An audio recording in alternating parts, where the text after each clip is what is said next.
It's the end of November, and many of us are still digesting our Thanksgiving meals. But regardless of where you're at in the world, we're less than a week away to the reveal of the new Halo flagship performance car from Toyota, maybe Lexus. And I'm talking about the GR GT3 concept finally coming as a production car. We'll discuss naming today, but Toyota seemingly, or it could have been leaked, I'm not 100% sure, but we got a video that teases the new GR-GT vehicle, the new flagship of the Gazoo Racing brand, to be a GT3 race car, as well as an attainable, well, in theory, a more attainable car than the LFA was that preceded it. All right, so what we're going to do is we're going to take a look at this trailer today. We're going to discuss it. If you guys are excited, hit the like button, subscribe for more. I found out about this on Thanksgiving, thanks to my friend Mike. He posts all the time over at Lexus Enthusiast, and he also works closely with Lexus. So he knows a lot more than he's able to share.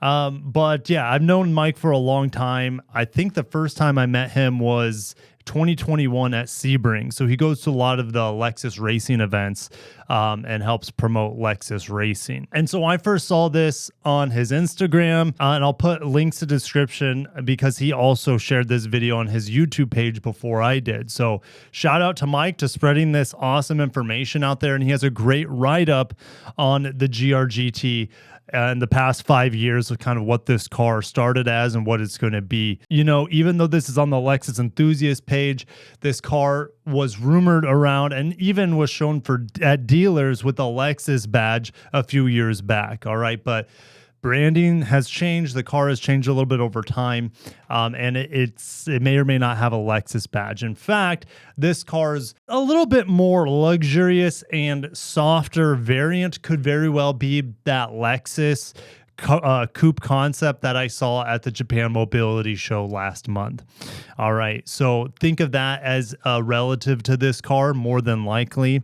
That could also have twin turbo V8 power. All right, so without further ado, shall we get into this? And I'm going to put my headphones on so we can listen, because they have the sounds of the 2000 GT, the OG, right? And they also have the sounds of one of the best sounding cars of all time, the Lexus LFA. So this is kind of the successor to those iconic sports cars from Toyota and Lexus.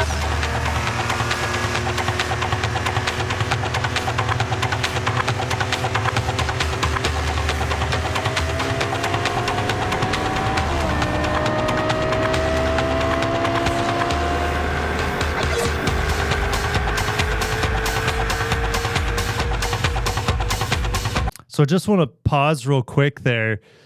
You know, you have that angelic screaming V10 noise that was, co-developed with Yamaha and the LFA. And then you hear this lower rumble, which is typically synonymous with V8s. All right, so let's go back to, well, let's just listen to the LFA sing first of all. Okay, it is just an angelic noise.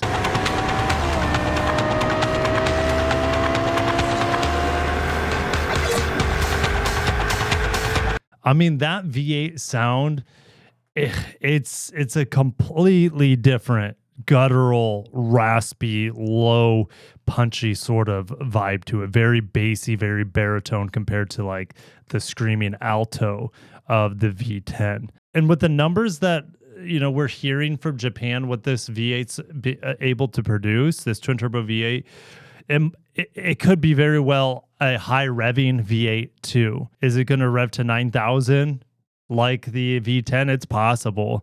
All right, but we'll have to wait. Actually, we won't have to wait long, I don't think. Right, December 5th is when we'll get the reveal, but I don't know if we're going to get the reveal in terms of specs or anything like that. Time will tell, though. I know we haven't finished the video entirely.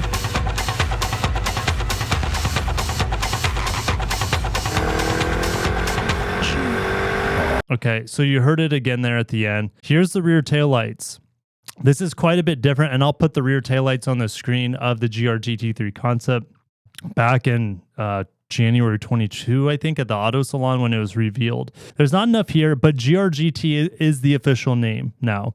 It's not a Lexus LFA2. It's not a Lexus LFR. However, they could use LFR because LFR has been trademarked. Remember, the Lexus I was at the Japan Mobility Show could still be called the LFR. Keep that in mind, even though it is not a one-to-one copy of this.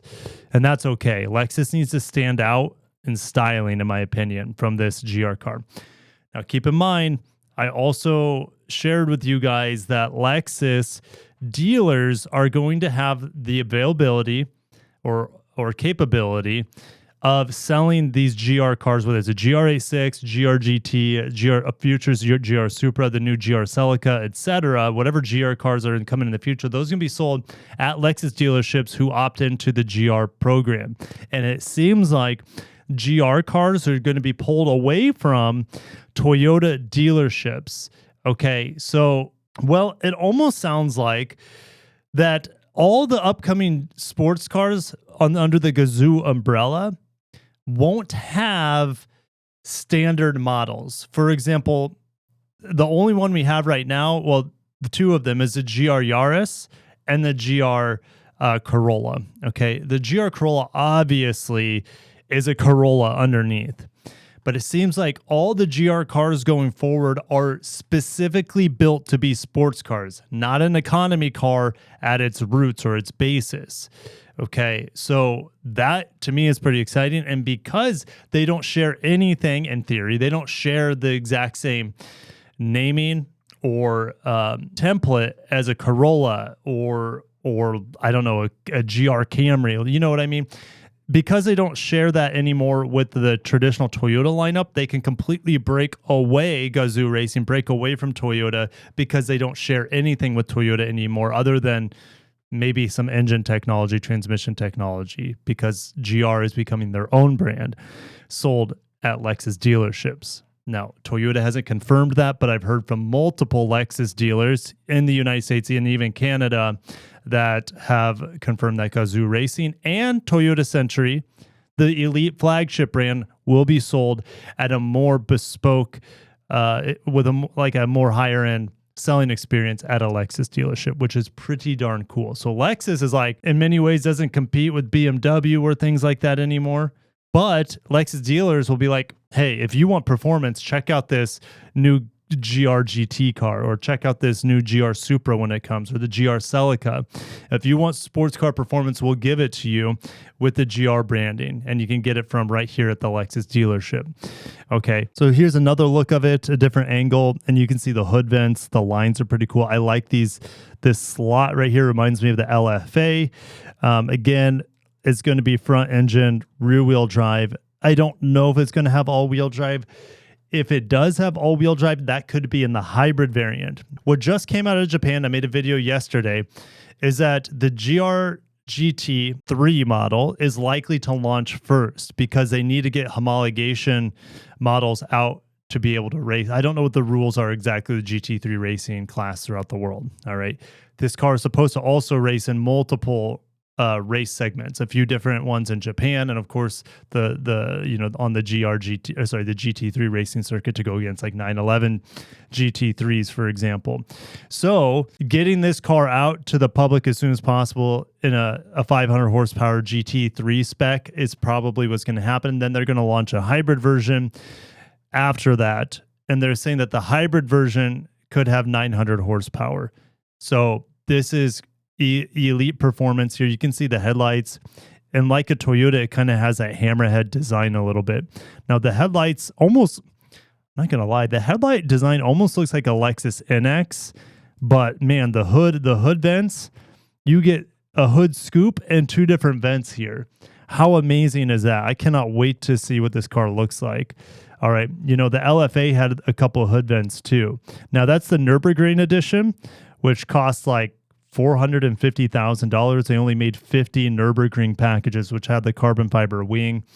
It had, I want to say, additional horsepower over the standard model. It's looking good, though. Here's our best image from above. Again, like the LFA, these little ventilation slots back here.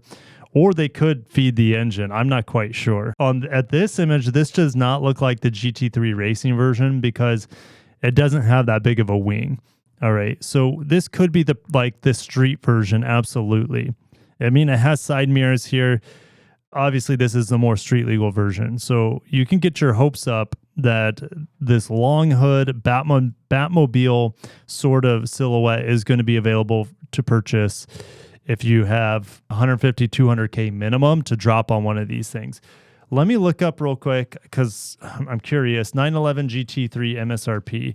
This has to compete. Okay, so the GT3 911 is $230,000. As much as I think Lexus dealers could command that sort of price because they did at one point with the LFA, it probably is going to be more affordable, you would think. Porsche has the advantage here in terms of clout, the brand prestige, etc. So this thing has to undercut the GT3 by a lot, in my opinion. Okay, now let's see like where a 911 turbo costs. That is, oh my gosh, it's $270. That's crazy. I didn't realize how expensive they were.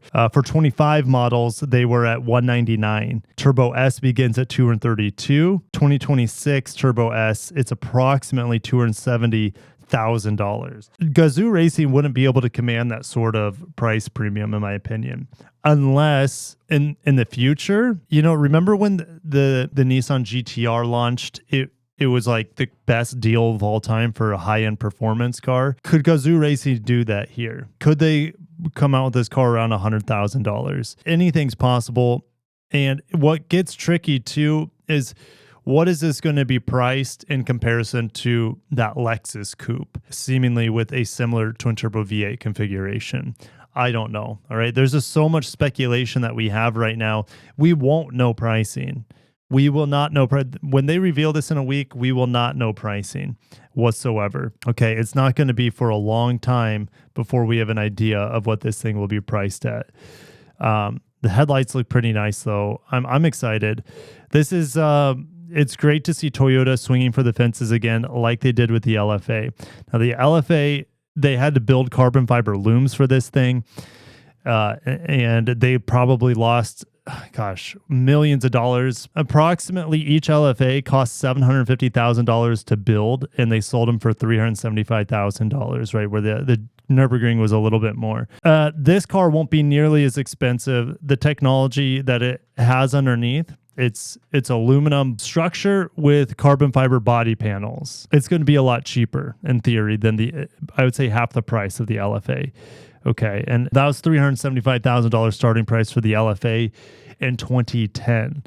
You adjust for inflation, I mean, that car though has appreciated over $1 million in most cases. So it's almost here, guys. Stay tuned, locked into the channel. I hope you guys are having a great holiday. If you are here in the United States, if you're in Canada, you had your Thanksgiving last month. And for all the people across the pond, I appreciate you tuning in. Have a great December as we enter into the end of this calendar year. All right, guys, the soul lives on in the GR GT. Can't wait to see what it's all about on December 5th. Have a great day and peace.